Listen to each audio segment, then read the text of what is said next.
As we've discussed extensively about some of the topics and the entertainment that comes with Russia 2018, we're still enjoying it. And like I say, I'm enjoying it. I don't know about you here on this show where we've spoke about everything that happened in Russia so far, and it's still taking place in Russia. And you know, here what we do is after the games, we bring every decision, being it negative and positive decision, to you, and then we analyze it, the matches that have taken place, the goals that have been scored, the chances that have been missed, and chances that are being utilized. And to join me in the studio today talking about all things that are happened or happened yesterday in the round of 16 is my colleague Simiu Soyinka. Yeah, thank you. Sir? I'm fine, and how are you doing? Tell me about your round of 16. Yeah, my round of 16, actually we're talking about the match that happened yesterday between Sweden and Switzerland and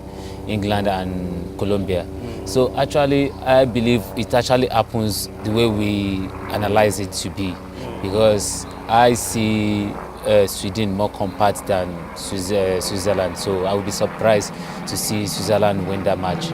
All right. Now we're going to be talking more about those games that took place yesterday. Actually, we're going to be talking about Sweden and Switzerland, like you mentioned. We're going to be talking. It's the first match that played yesterday, and we saw how the Swedish side were able to hold off Switzerland, and then they advanced into the quarterfinal for the first time in 24 years since 1994.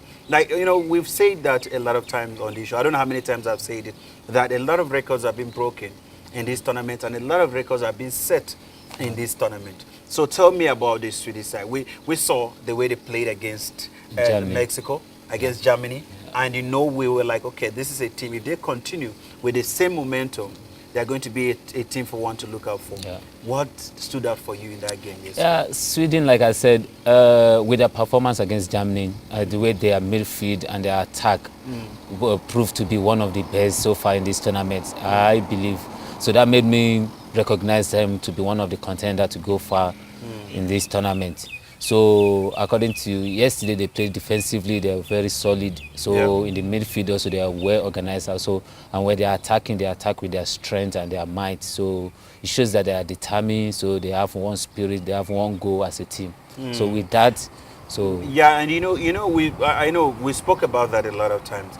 The teamwork and playing together, you know, because the Swedish side yesterday, with what they've demonstrated against Mexico, Germany, it was, to me, and also what they played against Korea, it was an indication for me that this team is a team capable of competing in this tournament. And then they are proving to us that they are really a very good team together, because coming into this tournament, I don't think anyone envisioned them to be in this position. Yeah, no one envisioned them to be in this position, because especially when they drop Zlatan Ibrahimovic, everybody believe no. But I think it really works in their favor so far, because there's nobody with that ego of superstar. So the media could not really focus on them, because there's no particular person so that give other players chances to express themselves. So nobody control them, nobody tell them story of how long they've been playing. So they all play as a team who want to set themselves, who want to promote their country so far. So I'm glad you mentioned that, because I was thinking about it when I was watching that game yesterday. I was thinking about,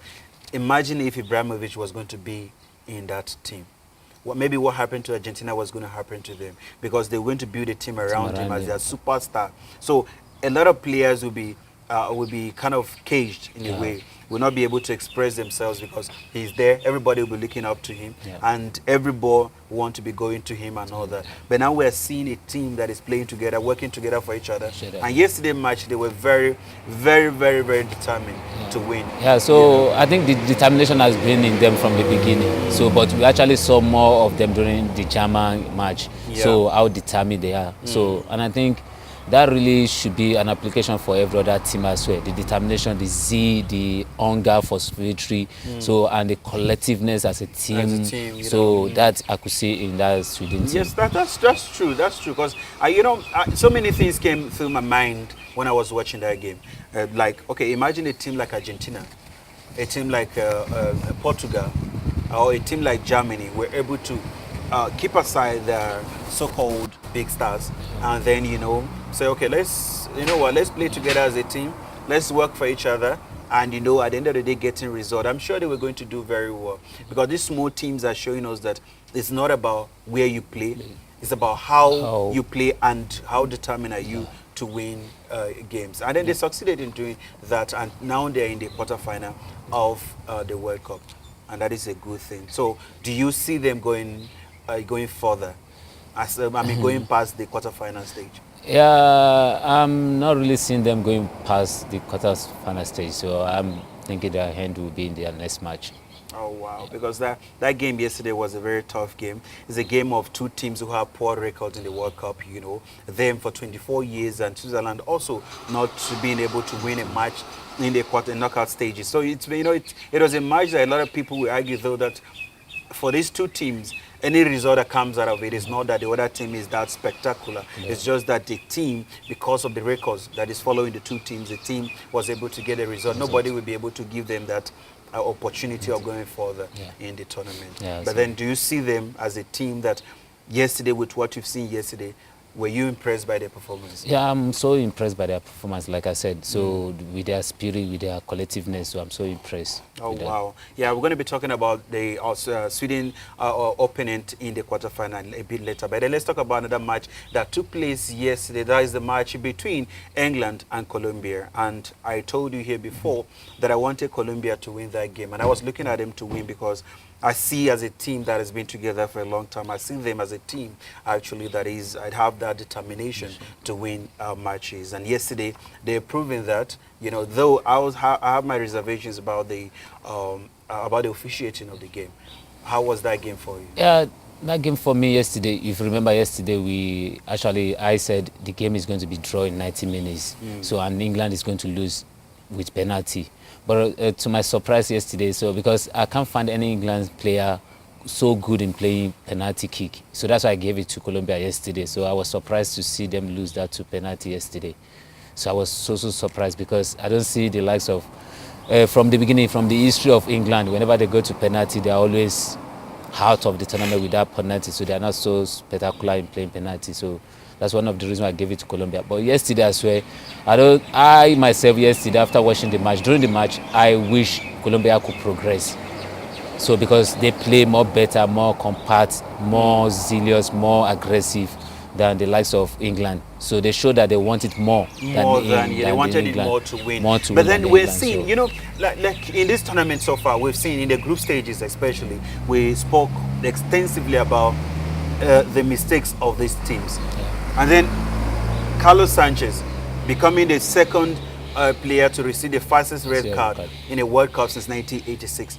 Yesterday's mistake came from the penalty. Yeah, the mistake that came from him, I can't really blame him. If you are playing with the likes of a player like Harry Kane, so you have to be rough and tough as well, because Harry Kane is the kind of player who rests on an opponent. So he puts his own body's weight on players.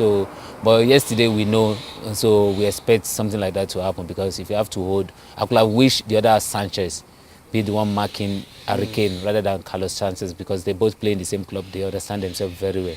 So, but the thing is, why I'm blaming him is he's a professional footballer. I think he has made a mistake before in the first match. We cost them 3 points. Yeah. Then he was supposed to learn from that mistake.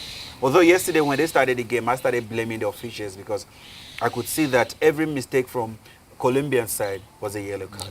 But then a mistake from the English side wasn't a yellow card. So I had that kind of contrasting. No, I think the reason why the officiating was like that is because they could see from the Colombia side that they are so much aggressive in the way they play. So I think the officials read the aggressiveness of those mistakes. There are some mistakes that you make that is not that aggressive. Yeah. But yesterday we could see from the Colombian that every touch, every attack, every mark that they make is so aggressive. Like we say, maybe because they have it in their mind that they want to progress, so they put all their weight and pressure on themselves. I think it also the game plan of the coach. It was also a game plan that, okay, this is the only way we can be able to stop these guys from playing, and then it worked out, because like the the matches that we've been talking about in this tournament, that some of the coaches are making wrong substitution and some are making the right call. Yesterday, the coach, I believe, he made the right substitution because the players that came in were actually a player. One of them, Muriel, was the one that equalized for the Colombian side. That didn't have to take them into the extra time, which they eventually lost on penalty. Like I would say, my take there, the only mistake that I think the coach made. So, like I said, Sanchez, who played for Tottenham, would have been the one that they used to mark Harry Kane, not Carlos Sanchez for me, because of the height of his physique as well, match with the one of Harry Kane, and then you understand who Harry Kane is more than Carlos Sanchez as well. So I think that gave them the space behind, and the substitution that he made was so good because they got the goal they deserve, which they could have gotten earlier enough from the match. Thanks to the keeper. And you know, penalty is anyone's game. Anybody can win it, like we always say. So yesterday, getting into the penalty, and then this is the first time in a long time that England is winning a shootout in a tournament like this, because usually we know them going here, and when it gets to this stage, then they are being knocked out by a team who is more precise than they are. You know, so seeing them also getting to that stage yesterday, how was their performance for you? Their performance yesterday is still no for me. Like we've been saying from the beginning, so they've not been impressive for me. And like I said, and I'll still keep on to saying, no matter what, even if England goes ahead and win the World Cup, I'm still going to say Lingard, Sterling, they are not good for this tournament for England. So they've not contributed anything good to this tournament so far. So, oh wow, those are just your own thoughts about them. All right, but the coach is not seeing it that way, though. The coach is seeing it in a different way. He's a coach who feels with this crop of players, he's going to be able to achieve things. I think the reason why he felt that way is because he's still winning. You know, when you keep on using the same team and you're getting a result, so you won't have the mind to change. So I think he's just trying to keep the winning team according to him. But if you look at their performances from the beginning, so they've not been this spectacular so far. Those two players, they mentioned, you know, that's so true. they've not been spectacular because I keep on saying it. Vardy or Rashford. Rashford could have been more aggressive, more determined, more zealous than any of those two. So and I believe maybe we'll learn from the next match, because if we play the same team against Sweden, I don't see them going forward. All right, but you know, one thing about the English press that I spoke to you about yesterday is that they are always praising these people. The moment they do something right, they're tipping them to win the World Cup. You know, and that's always been the case with the English press, though. They want the England, they sing their praises, they hype these boys too much. But to me, I don't see, like you said, I don't see that team as a team that can go ahead and win the World Cup. You know. Same thing. I don't see the team. I don't see England as a team that's going to win the World Cup, anyways. Also, because of their way of play, their pattern of play. So I don't really see it that it's going to go far. If you see anyone who is going to win this World Cup, is going to be a team that is aggressive, that knows how to defend. So that you can't find in. They don't have the defenders. And also one interesting thing about some of these teams that are in this tournament this year is that there are teams that are playing together. You know, because now Lionel Messi is not there anymore. Ronaldo is not there anymore. You know, Germany is not there anymore. So now you have players that a lot of people don't know anything about, who are still in the tournament. So one would say it's because they're playing together as a team. They might not be good players as you want them to be, but then because they're playing, they have the zeal. But there's not, like I said, there's nothing to say about, if you're talking about a team who play as a team in this tournament, England is not one of them. Because they are still playing individual game. So Sterling still relied on his own skill or move, which is not paying off. Lingard also is still playing the way he's used to play. But what has kept them so far in the tournament? If you say that they're what not have playing kept them together so as a far, team. I believe if they find themselves in another group, such group like German group, I don't think they will go out, because I don't see them as a team who can beat Mexico. No, you know why? You know, I'm asking. We said something earlier. We said about the group they were in. The day they tested something like Belgium, they lost. Now they were going to test Colombia, and we're like, okay, they are playing against a well-organized team, and this team they're not going to be able to escape. But then they were able to still escape Yeah, and book their place in the like you, quarterfinal. like you said, you spoke about the mistake of Carlos Sanchez that gave them the goal. So throughout the match, I didn't see them having any particular clear chances to score, if not for the penalty. So, and for 120 minutes, they could not even score a single goal. I didn't see any hurricane in the ball. Like we spoke also yesterday that Colombia is going to make decision like to stop Hurricane from performing, which they did yesterday. Yeah. So if not for the mistakes of Carlos Sanchez by the penalty, I don't see England getting the goals. And this, we are like we spoke about Swedish team. We see how compact those people are. Yeah. They are very careful. Despite how they defend, they've never conceded any But you penalty see, so you far. know, that's true. So that's they know how true. to defend very That's well. so They know how true. they defend you outside the box, not even inside the box. And conceding goals, and conceding goal. it's not part of them. So and it's going to be true. very, very, very difficult for them to escape through. That is true. That is true. All right. That's let's look at the matches in the quarter. Everybody is in the quarterfinal now. We have France versus Colombia, France versus Uruguay. We have Brazil versus Belgium. Then we have Sweden versus England. We have Russia versus Croatia. Now on Friday we're going to have France and Uruguay. Then the last match is going to be Belgium versus Brazil. Let's talk about Colombia. Why do I keep talking about Colombia? It's because I wanted them to win so bad yesterday. Anyway, now let's talk about Uruguay and France on Friday. What are you looking forward to? I'm looking for good football, fast football as well. So, and I'm looking for an aggressive from those two strikers of those two countries.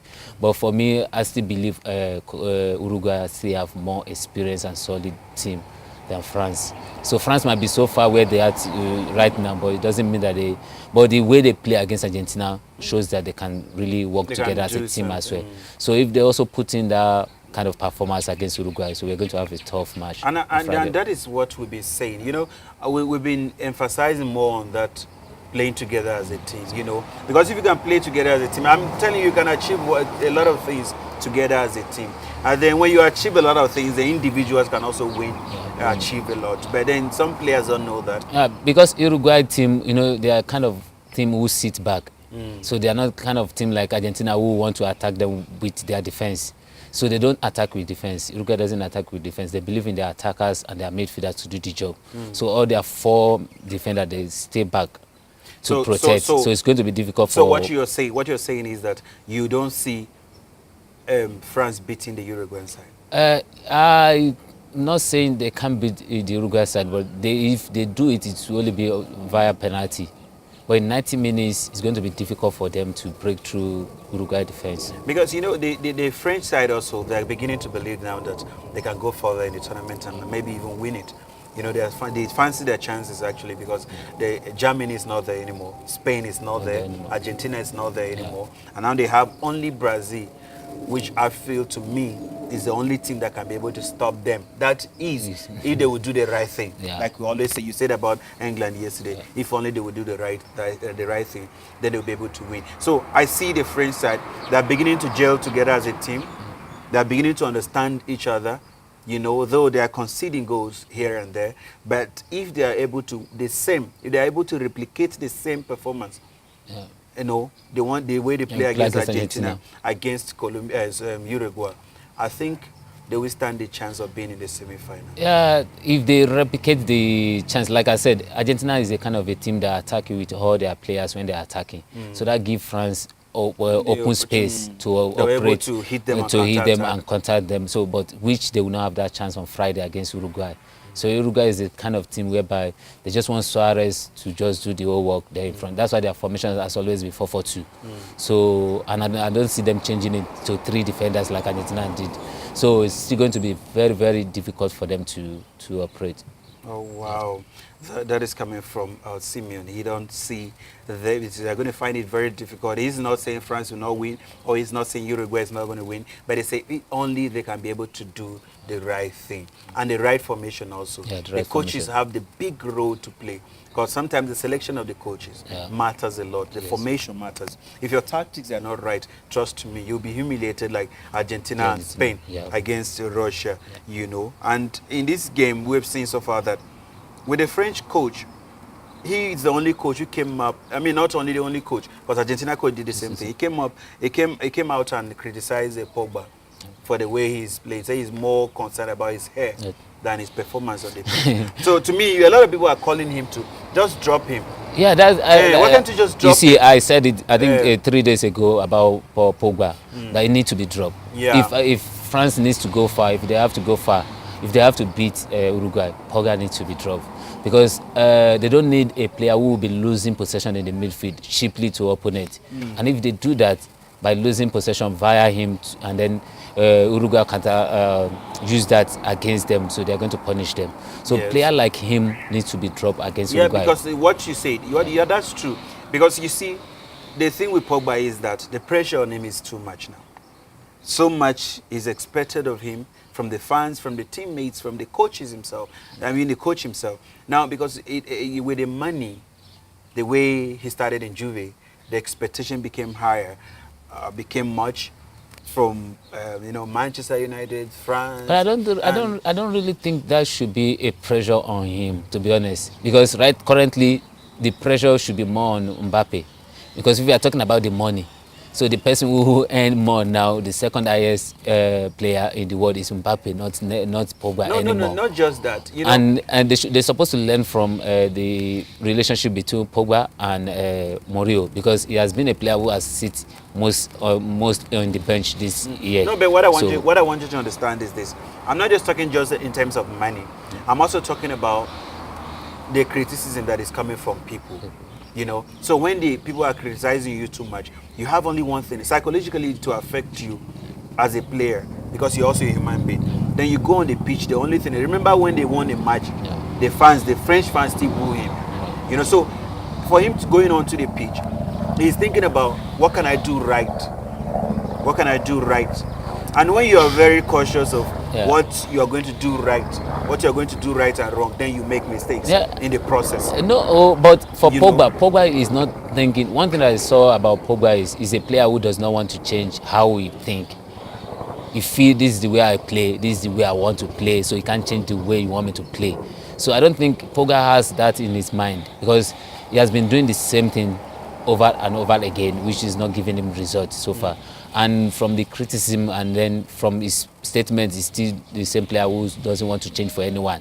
So no matter how you criticize Pogba, he doesn't want to change how he plays, doesn't want to change how he passes the ball. So he still want to be the one to hold the ball. Like I said jokingly yesterday, I was like, if I have a choice, so Pogba needs to be transferred to kickboxing department. So but do you think that will affect his career as a player? Because it's already affecting his career already. It's affecting, but you know, because if he's not going to take time, like as a player, you're open to people's opinion of you, because a lot of people are going to say a lot of negative and positive things about you. But then it's for you to take all these things in good faith and then be able to, go out there and do your job. So do you see that limiting his own potential? Yeah, it's going to limit his potential, because it's the same thing that happened to Mario Balotelli.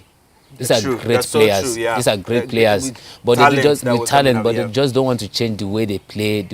If you look at the player like Neymar, you see, despite the criticism, you see the way he plays now. So he passed the ball, he moved the ball. So he's not that kind of a player who wants to hold body weight, he wants to show ski like he was before. You see, in this tournament, Neymar has learned to play with a team better than individual ski like he used to do. But Pogba does not want to change the way he plays. So, and if you're the type of a player who does not want to change, and you play for a club like Manchester United and you are being benched, so that shows that any big club cannot offer to purchase you from there. So because you are losing your value already in the market. So it's going to... Yeah, that's true. You know, sometimes we as fans, we are also too hard on these people, forgetting that they're also a human being, So we feel as they are playing, then they should just not make a mistake. And I don't think it's also a good thing to them also. like you spoke about money. So I don't think anybody will pay so much for something and not expect a result. So I think demanding from Pogba is kind of the money and the kind of player he has chosen. Pogba in Juventus, as you know, is easy it's difficult for you to raise a standard and then start dropping. It's better for you to start from the lower and then you live go up. So for I Paul agree Pogba, it with you. started from a high level and then I now. agree with you. I don't see we don't have too much time. We don't have enough time to talk more about some of the stories. But let's briefly talk about the game that is coming late on Friday, which is Brazil versus Belgium. What are you expecting from that game? Tell me, where do you think the two sides are going to win the game, and where do you think they're going to lose the game? The two sides, let me speak about Brazil. For Brazil is going to win the game from their attack and midfield. Okay. And like we said about Belgium, if the coach still withdrew Kevin De Bruyne back from his normal position, I don't see them winning anyway. So they're just going to defend the whole 90 minutes. They're just going to play more defensive-minded game. So, but if the coach make a right decision, a selection, getting Kevin De Bruyne more into the attack, I think they are both going to win the game from their attacks. Okay, that is the Belgium and the Brazilian side. So what you're saying is that it's about the tactics of the coaches, and it's about the formation he's going to use, and it's also about the players. If they are being played in their rightful positions, then we're going to see entertaining football. Because to me, like we said, is that two teams that have never disappointed us in the tournament so far. Though Brazil, the first match they drew, but then they came back strong, and now they are getting better as the tournament progresses, you know. And then we're seeing the two of them play in the quarterfinal. We were expecting them to at least meet in the semi-final, but that's not the case. Now we're seeing them in the quarterfinal, and then, like you said yesterday, one of them win. That is the final before final. That person will get to the final. But we are expecting both coaches to use 4-3-3. So to play, because I don't see Brazil defending against Belgium, so they want to go all out, but Belgium, enjoy themselves. Don't you think Brazil will also be a little bit